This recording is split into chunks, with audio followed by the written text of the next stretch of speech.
kira-kira selama ini bagaimana Bapak dapat mengidentifikasi kasus-kasus yang merupakan dilema etika atau bujukan moral? Baik, kaitan dengan dilema etika dan bujukan moral itu sering muncul, sering terjadi ketika sekolah ingin membuat sebuah kebijakan, ya, di mana kebijakan itu melibatkan semua warga sekolah dan dilakukan oleh semua warga sekolah, atau ada kebijakan-kebijakan yang berdampak pada peserta didik atau orang tua murid. Misalnya ketika ada contoh anak ingin mengikuti kegiatan pada saat jam belajar, itu kan satu sisi ada kegiatan ekstrakurikuler, tapi di sisi lain kegiatan intrakurikuler, dan ini sering menimbulkan masalah.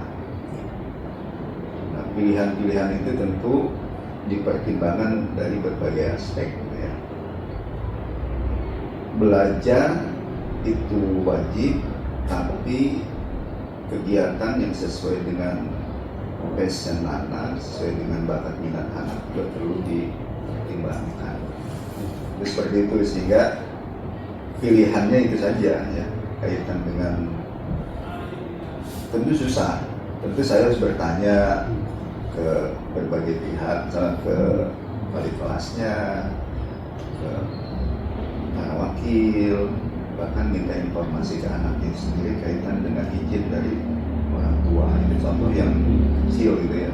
Itu susah. Kemudian yang lainnya yang berkaitan dengan kebijakan sekolah, misalnya guru yang meminta izin pada saat jam mengajar, jam kerja. Mungkin izinnya juga di perspektif, di sisi pandangan guru itu penting, tapi di pandangan sekolah juga kan penting.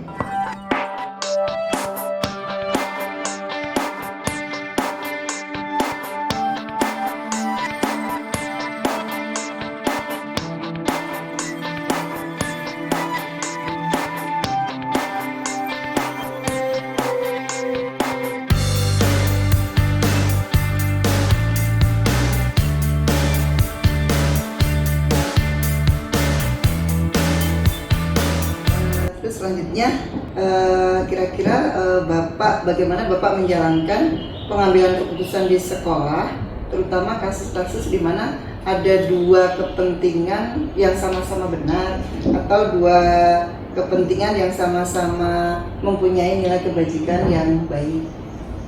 Seperti tadi disampaikan, ya,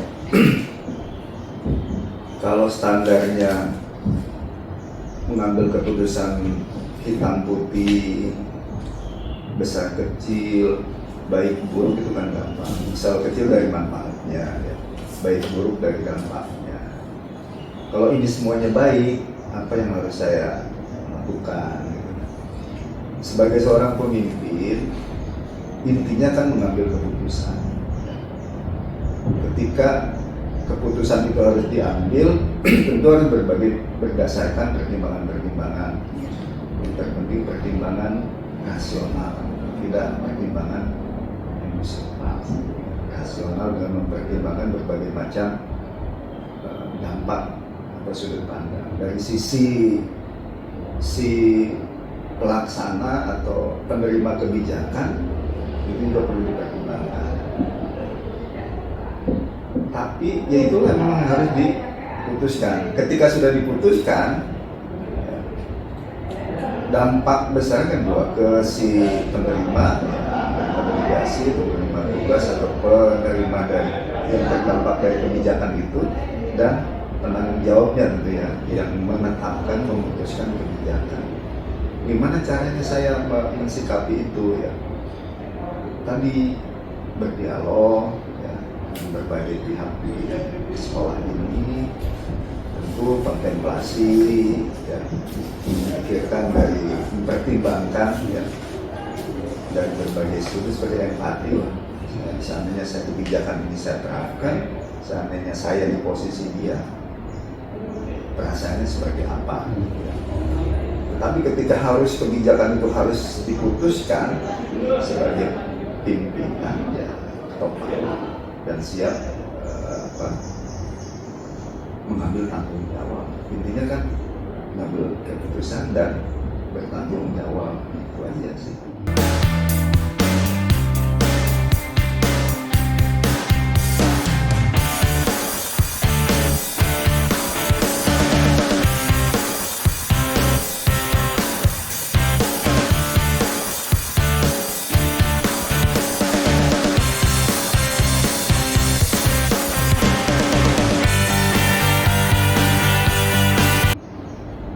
Melanjut pertanyaan dari nomor 2 tadi, sekarang nomor 3. Tadi juga sekilas saya melihat ada langkah-langkah atau prosedur ya yang diambil oleh Bapak dalam melakukan sebuah keputusan. Sekedar konfirmasi tadi jelaskan bahwa adanya diskusi dengan manajemen, diskusi dengan guru-guru MAPA, artinya sudah ada langkah-langkah prosedur ya. Kalau rangka prosedur yang baku itu kira-kira ada nggak Pak? Nah, kalau dalam keputusan ini saya harus langkahnya seperti ini A, B, C, D. Mungkin ada nggak? Kalau sebetulnya secara keilmuan kan setiap keputusan itu harus berdasarkan pertimbangan ya. Pertimbangannya tentu tidak satu. Tapi kalau misalnya keputusan ini ingin mengambil keputusan berdasarkan apa gitu ya. Misalnya saya ingin membuat program unggulan di sekolah. Tentu kan saya tidak berdasarkan, saya kan harus melihat apa sih mau diunggulkan di sekolah ini. Tentu saya harus melakukan analisis ya, cari datanya gimana dianalisis. Banyak cara lah, analisis SWOT misalnya ya. Untuk cari data kita tanya-tanya survei atau apalah ke guru, ke murid, ke orang tua gitu ya. Dan tapi tentu tidak sendiri saya melakukannya, masih melibatkan tim minimal di manajemen. Kaji, kemudian kita bahas, kita lihat dari berbagai macam sudut pandang, dan kebijakan ini memang kita butuhkan, lalu kita putuskan. Yang penting kebijakan itu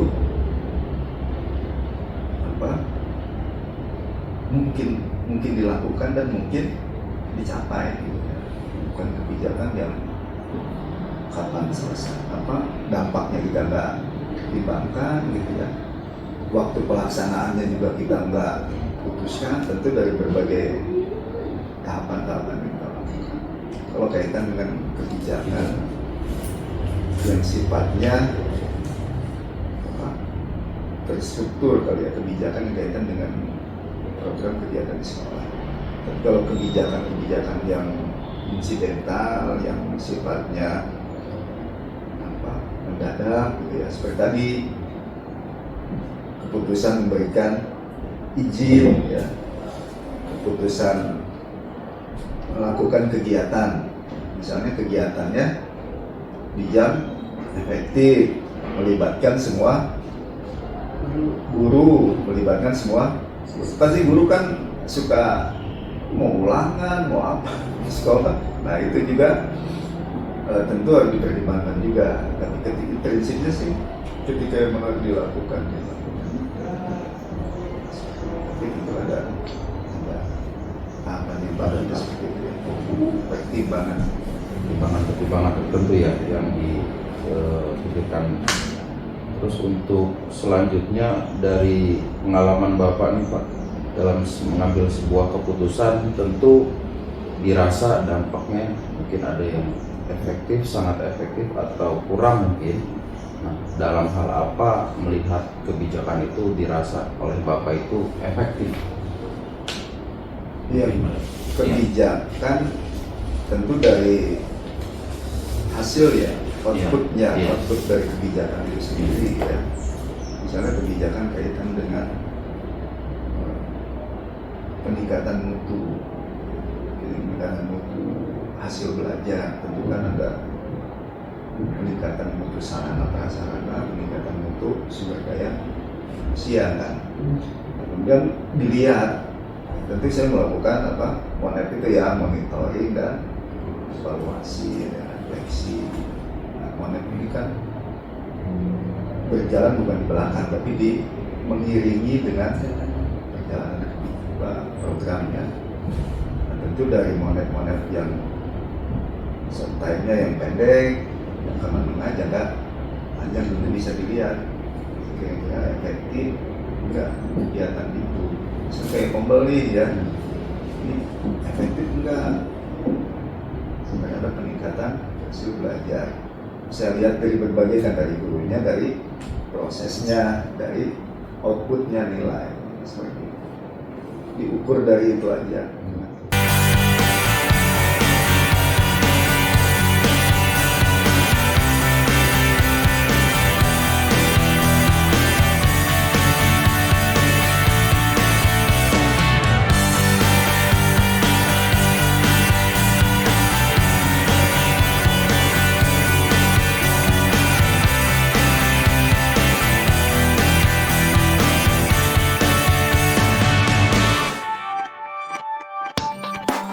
Terus ini Pak, tadi yang sudah efektif sudah. Nah selanjutnya kira-kira tantangan apa yang Bapak hadapi dalam menghadapi atau mengambil keputusan yang terkait dengan dilema ini?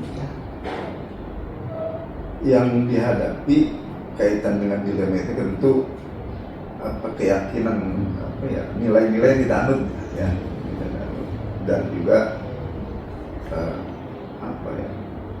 secara emosional dengan si penerima kebijakan ya, seperti itu. Nah itu yang susah gitu ya. Misalnya saya dengan bapak-bapak secara personal gue udah kenal lama gitu ya, kenal. Kedua sering minta tolong, misalnya gitu ya, sering membantu kegiatan. Satu sisi ada kebijakan yang harus saya putuskan, dan ini tidak enak, dalam artian baik sebetulnya, misalnya baik, misalnya dengan orang itu sebenarnya dari segi kebijakan baik, tapi kan misalnya ngajarnya pindah deh dari kelas 10 ke kelas 11, sementara sebelumnya mengatakan saya nggak mau deh, mau di kelas ini aja, level ini saja, tapi kan kebijakan harus diputuskan ya. Nah ini kan paling itu saja yang sering menjadi dilema ya. Tapi sebagai pimpinan ya kita harus ngambil kebijakan. Ketika rekan kita yang sering menolong, sering membantu ya, atau punya peran yang besar bagi institusi, bagi sekolah, itu harus menerima dampak dari sebuah kebijakan yang saya putuskan. Tentu saya harus menyampaikan hal-hal yang sifatnya emosional, tapi lebih kepada dampak bagi institusi, tidak ke dampak psikologisnya, tapi ya, itu tadi memang akan menemukan pada satu titik akan ketemu seperti itu, begitu. Nyambung nggak? Kan yang jelas. Untuk selanjutnya, untuk beberapa kasus yang berhubungan dengan dilema etika, apakah ada fase-fase tertentu, misalnya untuk kebijakan-kebijakan yang mengandung kasus dilema ini ada jadwalnya menyelesaikan, atau biasanya insidental langsung di tempat, ataukah memang penyelesaiannya itu ada prosedur atau jadwal tertentu Pak? Kalau secara umum kebijakan itu kan disampaikan untuk pada momen-momen tertentu ya, awal tahun atau pembinaan rutin gitu ya. Tapi pada sisi hal yang lain tentu kalau yang terjadwal seperti itu, tapi pada sisi yang lain tentu ada kebijakan sifatnya insidental, seperti yang tadi kasus-kasus tadi ya. Jadi memang pada setiap hari itu dilemanya seperti itu, kelas kosong ya. Melihat kelas kosong, siapa yang ngajar Pak Haji misalnya, misalnya seperti itu kan. Tentu saya mencari data dan kemudian perlu memanggil gitu ya, kita panggil, kita selesaikan. Jadi memang ada itu tadi bagian dari monet itu kan berjalan terus. Kemudian ada yang sifatnya insidental, tentu kita putuskan dengan memanggil para wakil gitu ya, atau di tata usaha kita memanggil guru yang bersangkutan seperti itu.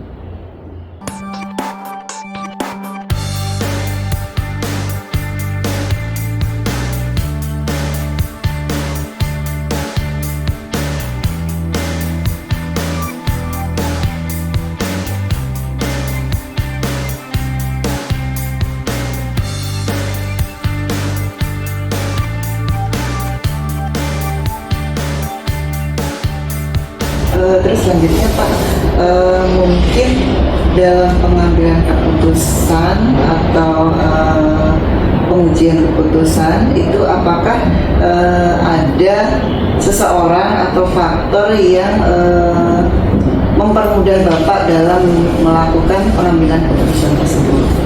Tentu ada ya, misalnya di manajemen para wakil ya.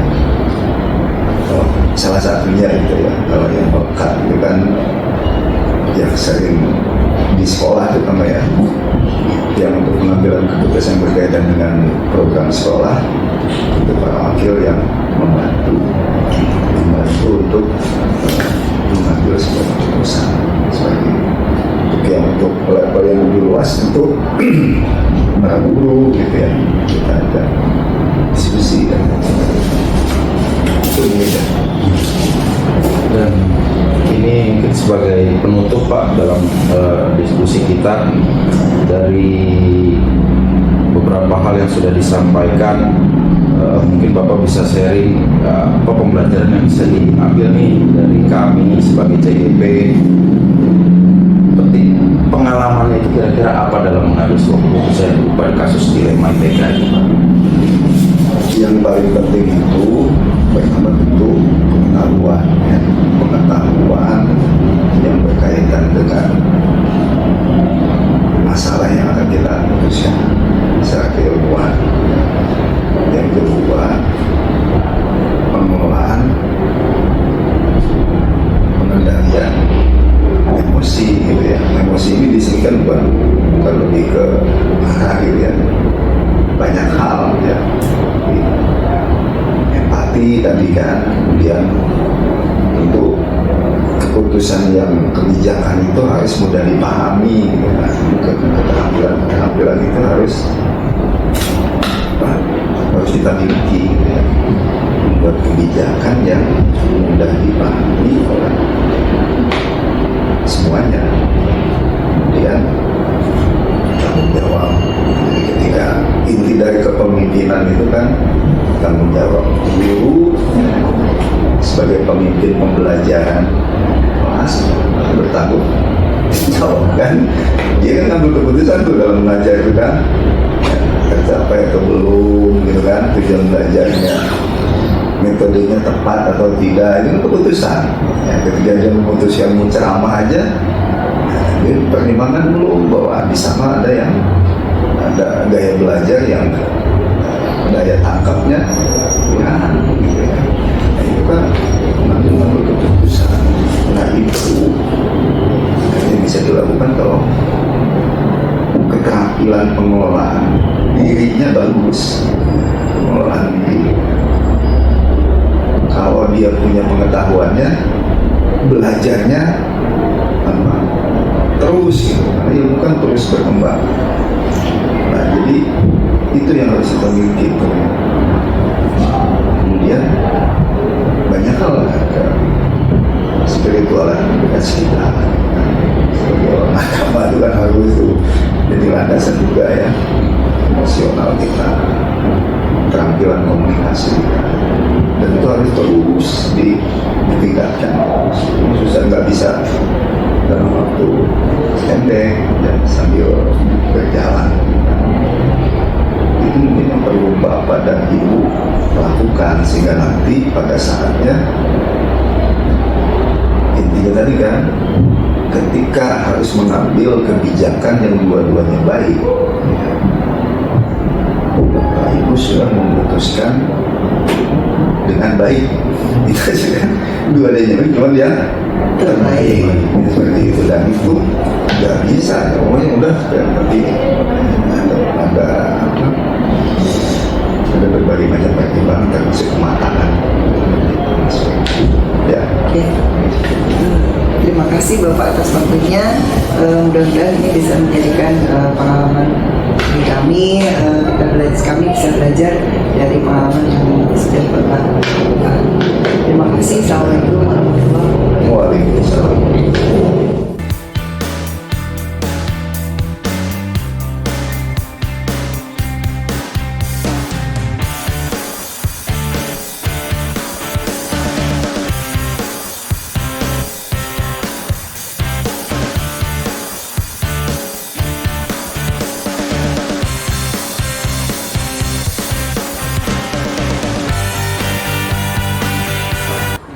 Selamat siang Bu Mary.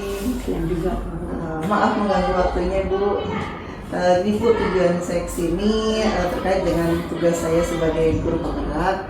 Ada beberapa hal informasi yang ingin saya dapatkan dari Bu Mary sebagai kepala SMA Kumnamung terkait dengan kasus-kasus dilema etika.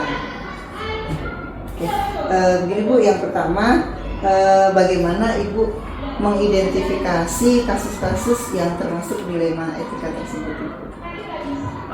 cara mengidentifikasi yang sering kami lakukan, yang pastinya kita pasti mengadakan rapat evaluasi. Ya, kita adakan rapat evaluasi biasanya sekali seminggu, ya setiap akhir pekan kita akan adakan, sering bersama guru permasalahan apa yang terjadi dalam kelas, apa yang menjadi temuan di dalam kelas, dan kira-kira apa yang akan menjadi topik yang mungkin dianggap menjadi sebuah masalah untuk dicarikan solusi secara bersama-sama. Jadi pokoknya kita akan mengadakan yang namanya rapat evaluasi.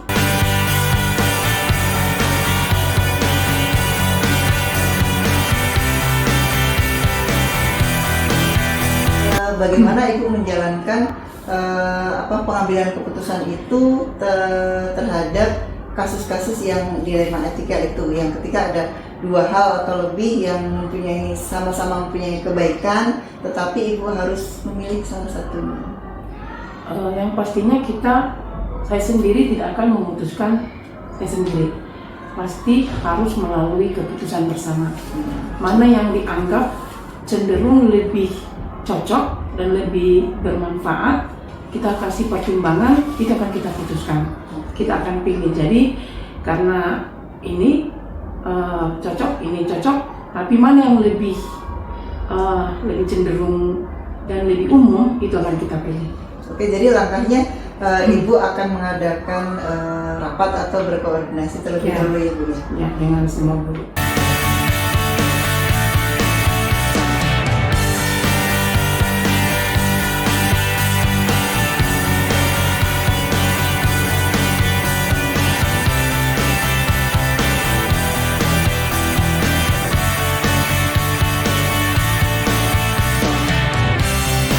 Hal-hal apa yang selama ini dianggap efektif dalam pengambilan keputusan terkait dengan kasus-kasus tersebut? Hal-hal yang paling dianggap efektif itu kalau yang kita putuskan itu berguna, berhasil. Ya, dalam cocok obat ini yang harus kita jalankan begitu. Berdampak positif Iya. untuk semua Iya. orang ya Bu? Iya. Terus tantangannya apa Bu dalam mengambil keputusan terhadap dilema-dilema tersebut? Tantangannya pasti ada dua ya, satu dari dalam sekolah, karena ada mungkin beberapa guru juga mungkin tidak senang dengan keputusan, karena mungkin bersikeras dengan apa yang diinginkannya. Nah itu yang pertama. Tapi yang kedua itu dari orang tua. Nah orang tua yang pastinya akan memberikan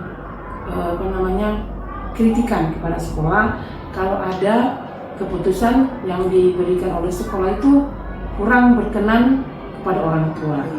Apalagi di swasta kan dianggap orang tua itu memiliki campur tangan untuk suatu proses pendidikan di sekolah. Jadi kita harus lebih kuat untuk menghadap kalau ada tantangan yang seperti apalagi kita hadapi dari orang tua. Jadi orang tua itu tantangan yang paling utama ya Bu? Ya, orang tua. Nah terus jika ada kasus-kasus tersebut, apakah Ibu ada jadwal tertentu dalam penyelesaiannya atau pengambilan keputusannya, atau pada saat ada kasus langsung Ibu selesaikan atau Ibu putuskan kasus tersebut? Yang pastinya pada saat ada kasus. Ya. Pada saat ada kasus itu kita selesaikan, karena kalau untuk secara terjadwal kita belum. Paling kalau sudah ada kasus baru kita selesaikan bersama.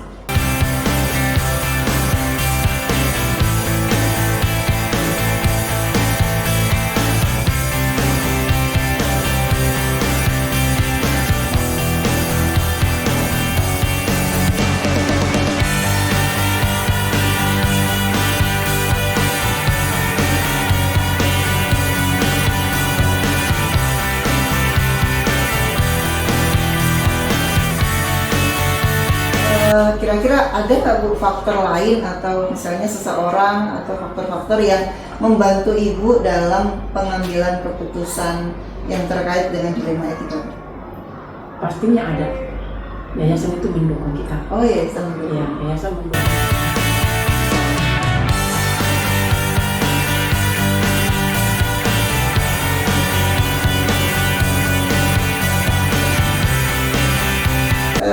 Dari semua hal tersebut, pembelajaran apa yang bisa Ibu petik dari pengalaman-pengalaman dalam pengambilan keputusan? Pengalaman itu pastinya kita harus lebih berhikmat ya, lebih bijaksana. Dalam pengambilan keputusan itu pertama sekali itu tidak boleh gegabah. Kita harus pertimbangkan dulu apa konsekuensi dari apa yang kita putuskan. Ada yang dirugikan, apa yang dirugikan kita harus cari. Kalau diuntungkan, semua diuntungkan tidak. Nah ini harus kita pertimbangkan. Kalau memang keuntungannya lebih besar, ini harus kita putuskan. Itu tidak boleh memutuskan secara gegabah. Kedua, saya itu tidak mau memutuskan secara pribadi kalau untuk kepentingan bersama. Harus bersama-sama. Harus ada rapat. Iya, apapun nanti risiko dari apa yang kita putuskan harus sama-sama tanggung jawab, harus sama-sama menerima konsekuensinya. Dan yang ketiga, pastinya harus melibatkan orang-orang yang tertentu yang bisa diajak kerjasama. Itu pengalaman saya. Iya. Terima kasih Ibu atas informasinya, atas berbaginya. Mudah-mudahan pengalaman ini bisa menjadikan saya menjadi lebih baik lagi. Mudah-mudahan nanti seandainya saya bisa menjadi pemimpin, saya bisa melakukan hal apa yang sudah Ibu lakukan. Terima kasih Bu, selamat siang.